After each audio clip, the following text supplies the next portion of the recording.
Hey guys, it's Mike from VentureCast here, and I recently took a 14-day cruise to Alaska on the Carnival Miracle. And so I'm going to be giving my review of what I experienced. I'll try to keep it under 30 minutes if I can, but let's get into it right after this.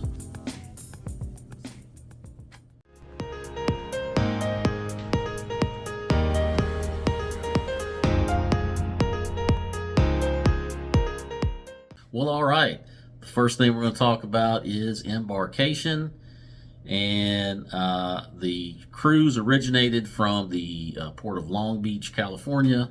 And so I flew into LAX, took an Uber. It was about 40 bucks. It took me about 30 to 45 minutes to get from LAX down to the cruise terminal. And when I got there, I'd say it was right around 9:30 in the morning. And they were... they were making good progress, getting the other passengers off of the other cruise, and so they started, the check-in process early. And just a heads up, they had 3 check-in lines when I first got there. One line was for priority guests, suites, diamond, platinum, faster the fun, all of that. And then there was I believe a 10:30, and then there was an 11, and so I was in the 10:30 line, and so they just started bringing people in, and so it was a pretty easy process on the check-in.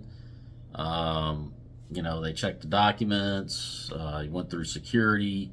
It was pretty straightforward, just like you would expect, at any other cruise terminal. So the check-in went pretty fast, and then for those of you that may not have sailed out of Long Beach before, the terminal building is like a huge dome, and apparently, I guess back in the day, it used to house the Spruce Goose aircraft that Howard Hughes had made, and so it was kind of like a museum. And until he passed away, and then at some point, I think they moved it up to Oregon. I might be wrong about that. Let me know in the comments if I'm wrong. But and then after that, I guess they turned it into a cruise terminal, and that's where Carnival sails out of. And so it's kind of neat because they still have a lot of the historical information and displays in there, but it's just a huge open area, plenty of seating, and there's all kinds of neat murals on the walls, and then they have like these fake trees in there, so you almost feel like you're kind of in a forest maybe.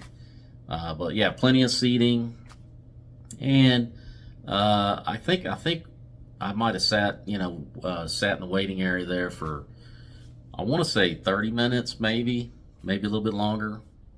But there was plenty of room, plenty of seating, and then everybody had a boarding zone. And so when it was your time to board, they started bringing people on by calling out the zones.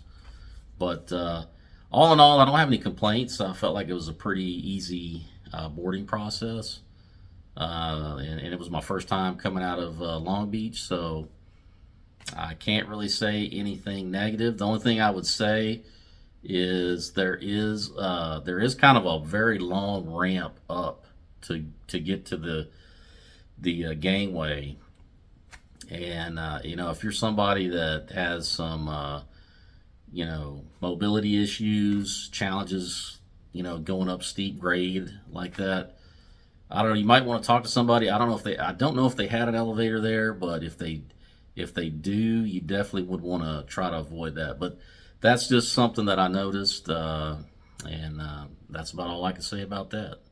All right. Well, next we're going to talk about the ship itself. And this was my first time sailing on the Carnival Miracle, and it's one of Carnival's older ships. It's smaller, holds around 2,200 passengers, and it's a pretty thing I liked about the ship is it's a pretty easy layout. Everything is either on decks 2 and 3 or 9 and 10. And deck 2, you've got the casino, you've got the little atrium bar area, you've got access to the theater, and then all the way back aft you have the alchemy bar and the main dining room, which I believe is called the Bacchus dining room. And on deck 3 you have the photo gallery, the fun shops. I believe there's a piano bar up there, the upper access to the theater, and then all the way aft is the upper access to the main dining room. So very easy layout. And on decks 9 and 10, of course, deck 9 was the Lido deck, and so they had an outdoor pool, indoor pool. The buffet area is up there. The the Serenity area is all the way back aft. So everything's pretty convenient. It's very easy to get around. I will say that they had the best elevators on any cruise ship I ever sailed on. I never had to wait. Plenty of elevators, and they were the fastest elevators I've ever seen on a cruise ship. So definitely no complaints there. And then another thing to point out is the decor. If you haven't been on the Miracle, it's a very eclectic, combination of decorations and theming that they had going on. The dining room was like they had these grapes, these large grapes. The lighting was grapes, and so you just had this feeling like you're sitting in some sort of gigantic vineyard, and then there was some like kind of classical art pictures. That's the best way I can describe them, just kind of like lining around the ceiling. And so kind of throws you off at first, but I thought it was kind of neat. Some people complained about that it was too old school, too dated, but I don't know. I felt like it made for some interesting conversation. All the way up forward, you had the Mad Hatter's lounge, and it was basically Alice in Wonderland themed. They had these teacups sitting around. I mean, just very intricate, a lot of detail on the designs. It was just, it was definitely something to look at, and then also you had the Frankenstein's Laboratory Nightclub, which came complete with a large statue of Frankenstein in there. And so and then you combine that with the old school glass elevators that go all the way up to the ceiling with the skylights, the very that very old school Carnival look that you might see on some of the old fantasy class ships or whatever. And then the at the funnel, where the whale tail is, the steakhouse is actually inside there, and then there's like a red colored skylight in there. So it's a very interesting and unique mixture of decor and theming. It's kind of like a combination of like 70s and 80s theme park with like an old school Vegas. Very, very interesting. So I liked it. So, a lot of people, I heard some people complaining about how it was kind of dated and everything, but I think it was kind of a welcome change of pace, from the big, giant, new, modern ships, So I had no complaints with that. All right, so the next thing I'm going to talk about is entertainment. And so, I figured a different way to break this down is I actually brought back the fun times that they hand these out every day in your cabin. Your room steward will leave one in your stateroom, and it just gives you like a breakdown of all the stuff that's happening. And I just thought I'd give a little quick run through. This was like the third sea day on our way up to Alaska. And, you know, I thought I'd just go through here and point out some different things that they had. So, like at 8:30 in the morning, they had a deck nature walk up on the Lido, and that was basically with the ship's naturalist, and which is, you know, somebody that the Carnival pays to come on the cruise. It's kind of like an expert in in Alaska wildlife, nature, things like that. And I actually went to one of those deck nature walks, and it was kind of interesting. You know, if you do go, I recommend bringing your binos, because he'll tell you how to use, you know, the best way to use the binoculars and what to look for, when to look for it. And we actually did spot some whales up there from the Lido. So, you know, it's just something pretty neat, you know, that you don't get on normal Caribbean cruises, for example. And at 9 o'clock, they had the caricature artist, which was another interesting thing.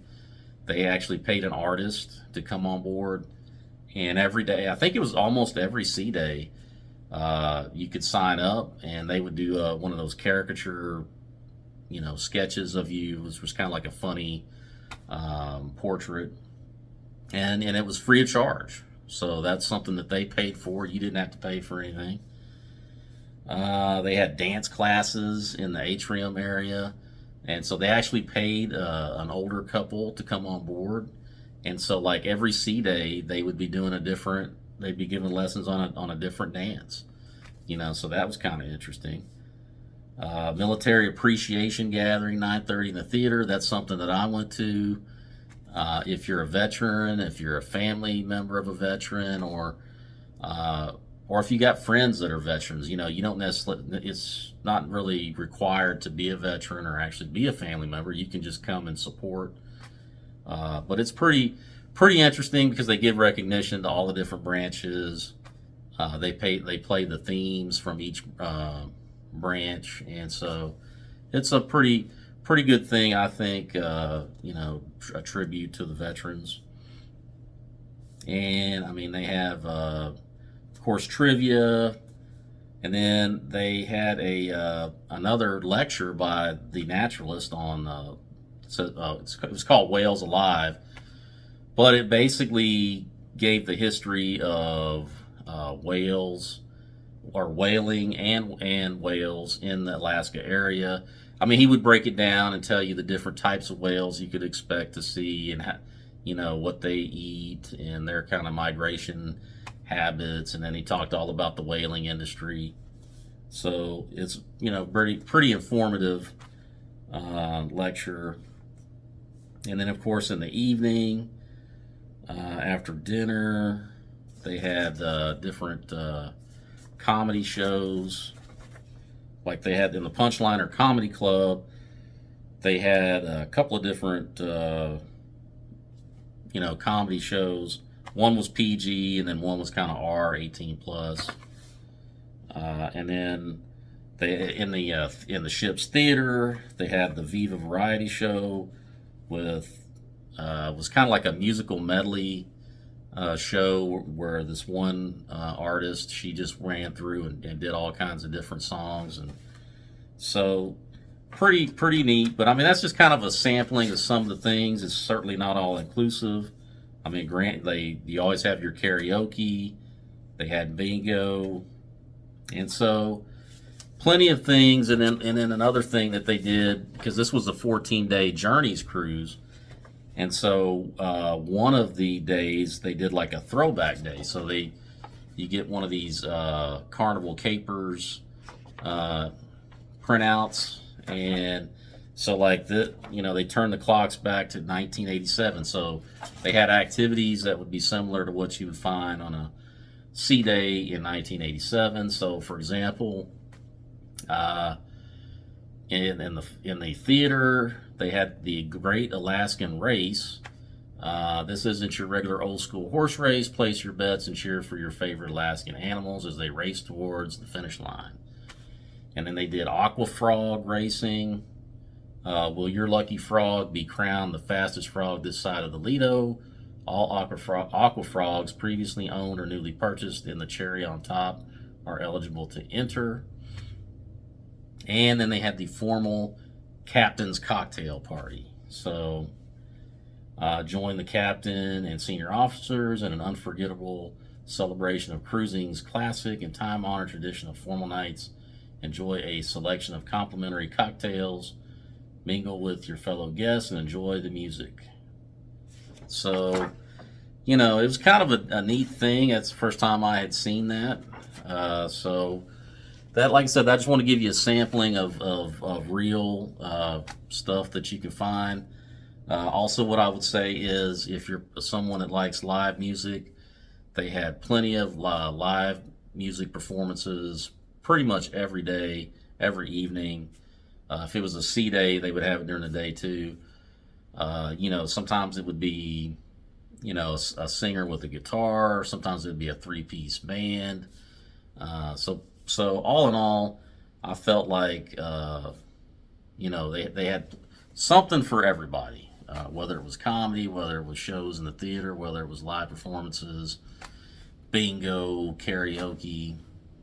And they actually brought in some local artists. I know when we stopped in Juneau, they had a gentleman come on board, and basically he sang, or he gave the history. He told the history of Alaska through songs. So it was pretty neat. It was kind of a mixture of his storytelling and singing. So just, something, just a wide variety of things to do. All right, everybody's favorite topic is the food. So on the Miracle, they had, the different food options. I'll break it down between the complimentary and the paid options. And so complimentary wise, you had the MDR, you had the buffet, Guy's Burgers, Blue Iguana, the Pizza Pirate, you had the deli. I think that's pretty much it on that. And then for paid options, you had Nick and Nora's Steakhouse, which was specialty dining. That was up on deck 10 in the Whale's Tail. And they call it Nick and Nora's, but if you look at the menu, it's pretty much the same menu that you're going to find at Fahrenheit 555. So just a little heads up on that. Of course, they had the chef's table that you could book. They had I know on a lot of Carnival ships, you got the Seafood Shack. Well, the variation that they have on the Miracle it's pretty much the same thing, except they call it the Seafood Corner. They have the Bonsai Sushi Express. And, of course, they had room service for, a nominal fee. And then you could also get certain, like, Emerald's items in the MDR. Like for breakfast, you could order shrimp and grits for a small charge. But that's pretty much all the options for as far as eating goes that I can remember. But my review of what I ate, or my eating experience, if you will, I ate a lot of my meal. I'd say most of my meals I ate in the main dining room, which was different than most cruises. I ate my dinners, pretty much all my dinners except for the first night. First night I ate in the steakhouse, and that was an awesome experience. Like I said, it's up in the on deck 10, inside the Whale Tail, and they had this pretty neat skylight with the red lighting. So everything in there is kind of a reddish, pinkish color. Of course, they had some windows that you could see out. And, I had tried oysters for the first time, and they were like the smoked oysters, and they bring them out, and, the smoke is actually rolling out, and really love those. Had the surf and turf, and it was, the filet mignon was perfectly cooked. The lobster was nice and juicy.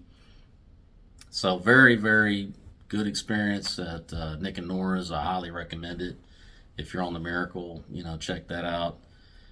Main dining room, like I said, I ate pretty much after that. I ate pretty much all my dinners in the main dining room, and I was surprised for the 14-day cruise they had a different menu a different menu for every day. And they had a vegan menu, they had a gluten-free menu on top of that. So I think they had plenty of options for everybody.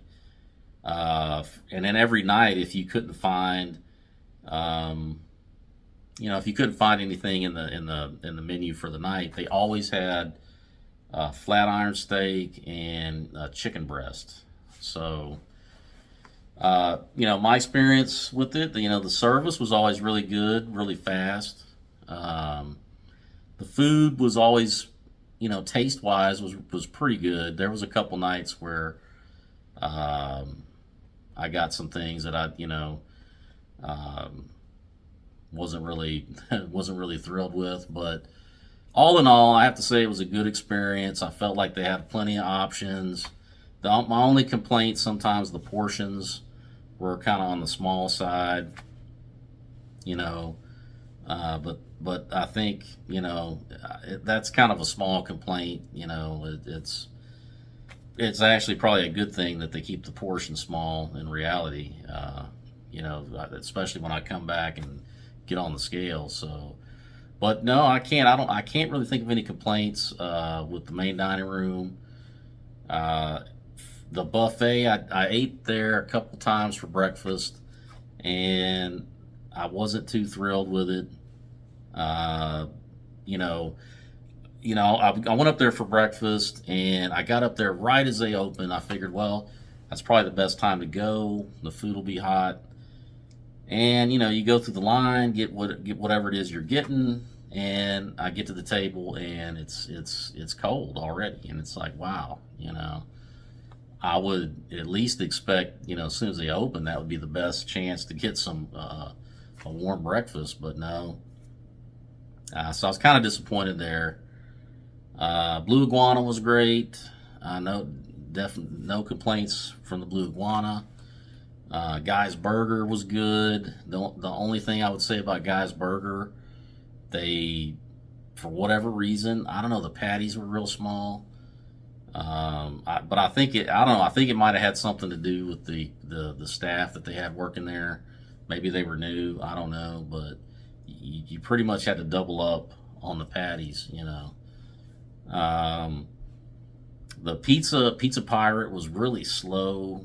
I mean, the pizza was good, but it just seemed like it was taking forever, So I'm not sure what was going on there. The deli was really good though.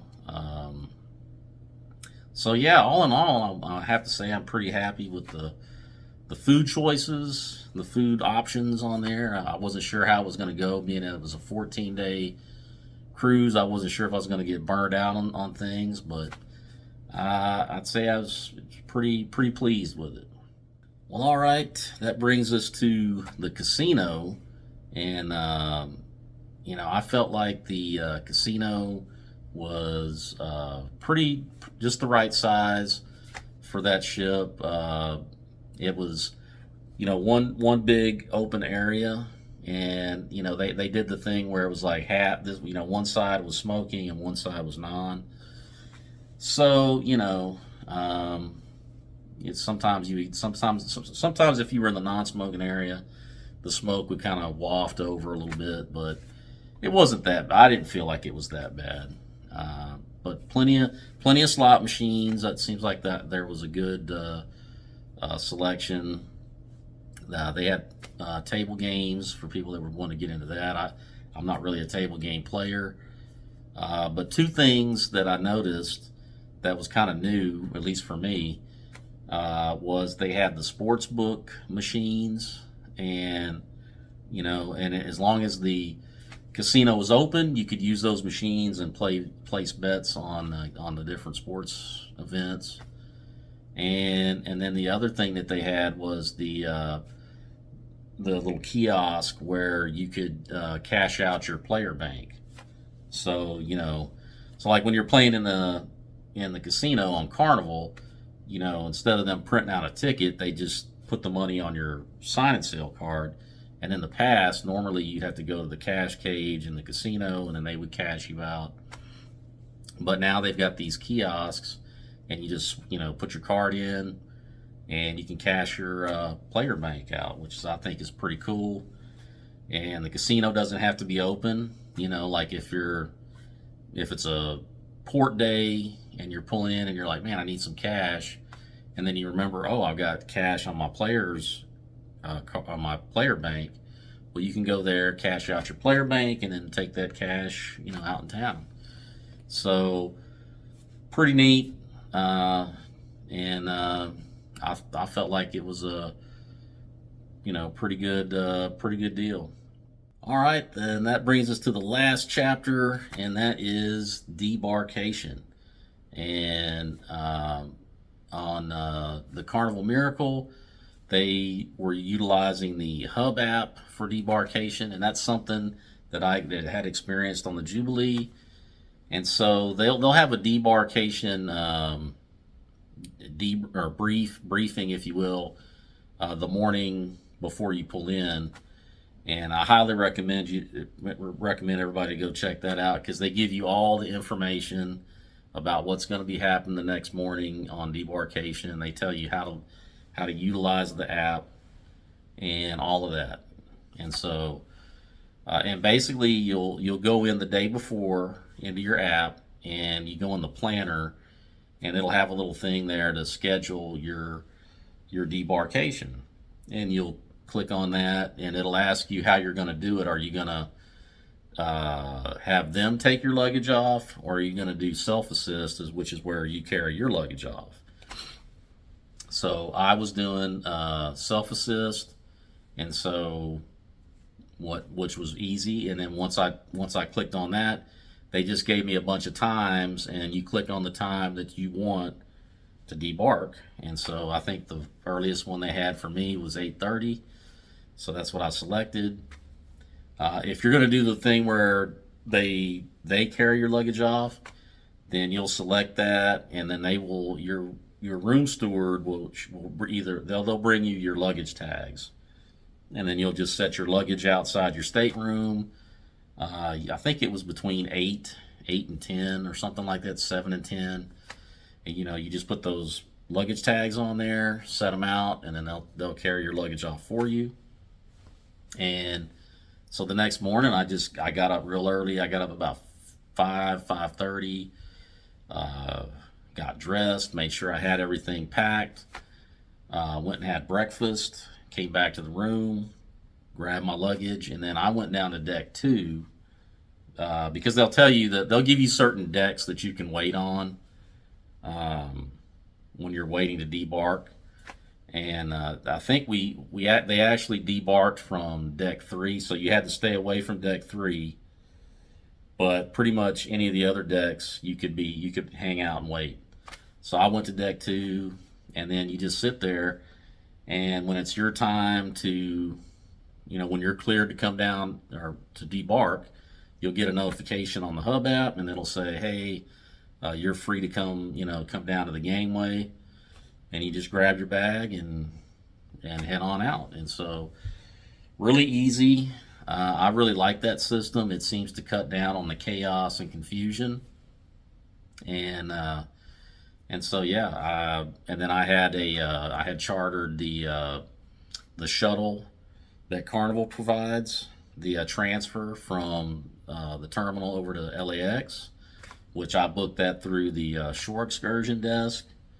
And it cost me $35, and which is really reasonable, because an Uber is roughly $40, and so it's real easy. As soon as I got out of the terminal, you just walk across the street to the parking garage, and they'll have a Carnival representative right there. You give them your name, and they'll mark you off the little clipboard, and then they'll tell you what bus to get on, and then they'll load your luggage underneath, and then you just tell the driver, hey, I'm flying Delta or whatever, and he'll make sure you get dropped off at the correct terminal, and that's it.